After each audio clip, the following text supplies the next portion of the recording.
대의원제 폐지한다. 성사태 야당의 진다. 민주당 일부 강경파가 이 전당대회 돈봉투 의혹 사건을 대의원제 축소 주장의 지렛대로 삼고 있다라는 비판적인 문석이 나왔습니다. 돈봉투 사건의 원인으로 대의원제가 문제다라고 지목하면서 내심 강성 지지층, 소위 개딸로 대변되는 강성 지지층의 목소리를 영향력을 더 확대하려는 지렛대로 쓰는 건 아니냐라는 비판의 목소리도 있습니다. 잠시 후에 이야기 나눠보겠고요. 그 가운데 박범계 의원은 검찰 수사를 비판했습니다. 이 엿가락처럼 길게 늘어질 수 있기 때문에 검찰 말고 특별조사기구가 필요하다라는 주장인데 글쎄요. 들어보시죠. 녹음 파일상에 이제 송영길 당대표를 만들기 위한 캠프 내에서 벌어진 일인데 이것을 가지고 이제 의원들 전수조사라든지 바른 접근 방법이라 보지 않고요. 예. 실체에 접근하려는 노력. 그러려면은 특별조사기구가 필요하죠. 검찰의 수사에 맡겨놓으면 엿가락 늘어지듯이 수사기관이 늘어질 수도 있거든요.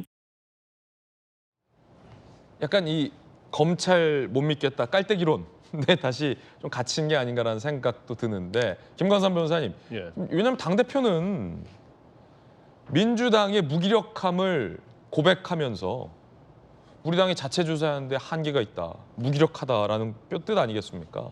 그토록 비판했던 검찰의 신속한 수사를 부탁했잖아요. 그런데 법무부 장관을 지냈던 박범계 의원이 원내대표에도 출마하는데 또 검찰 못 믿겠다는 거 아니겠습니까? 특별수사기구 어떤 게 있을까요? 그럼? 저분이 이제 법무부 장관 하면서부터 굉장히 강성 발언을 많이 했죠. 그래서 어떤 국민의 시각이랄지 합리적, 상식적을 벗어난 얘기를 굉장히 많이 했어요. 그런데 역시 이번에도 좀 마찬가지네요. 이재명 대표 관련된 수사를 할 때도 민주당이랄지 일부 사람들이 그런 얘기 많이 했잖아요.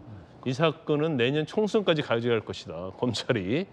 그렇지만 그렇지 않았잖아요. 이제 검찰이요, 수사가 무르익이고 성숙이 되면 기소 여부를 결정 안 할 수가 없어요. 이걸 언제까지 가지고 있을 수 없어요. 물론 옛날에 뭐 전에 문재인 정부 때 무혐의를 김건희 여사에게 6번, 7번 올렸는데 중앙지검장이 반려했다, 이런 얘기도 있었지만 사실 그런 것은 있을 수가 없거든요. 이제 그렇기 때문에 지금 박범계 의원의 이야기는 엿가락처럼 늘어져 가지고 내년 총선까지 가지고 가는 게 아니냐, 이제 그런 취지를 보여요. 그러니까 그렇지만 말씀드린 대로 검찰이 그렇게 할 수가 없어요. 왜냐하면 지금 수사를 계속 하고 있지 않습니까? 관련자를 조사하고 있잖아요. 그렇기 때문에 물론 시간은 좀 걸릴 수 있겠죠. 왜냐하면 의원도 10명 이상이고 또 민주당 관련된 사람들이 한 70명, 90명 된다고 하니까 그 사람들 불러야 할 거고 또 부르면 대부분 다 부인할 거 아닙니까? 시간이 이제 늘어질 수밖에 없어요. 아마 특별조사기구가 필요하다는 것 자체를 또 뭔가 특검하자는 얘기를 꺼내기 위해서 뭔가 모락모락 연기를 좀 피우지 않나 싶어요. 그런데 이재명 대표 사과했잖아요.